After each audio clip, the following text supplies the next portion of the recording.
রহমতুল্লাহ আলামিন নারীদের জন্য অনেক বড় রহমত হয়ে এসেছিলেন।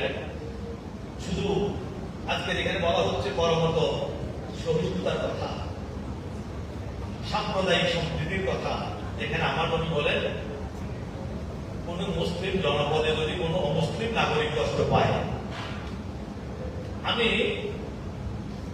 সেই জনপদের মুসলিম শাসকের বিরুদ্ধে মামলা দায়ের করব। এখানে বোঝা যাচ্ছে যে জুলুম করবে শুধু সে দায়ী নয়, সেই রাষ্ট্রের যারা কর্ণধার এই অন্যায়গুলোর বিষয়ে তারা কিন্তু অমুক করেছে এই কথা বলে তারা পার পেয়ে যাবে, এই সুযোগ নাই।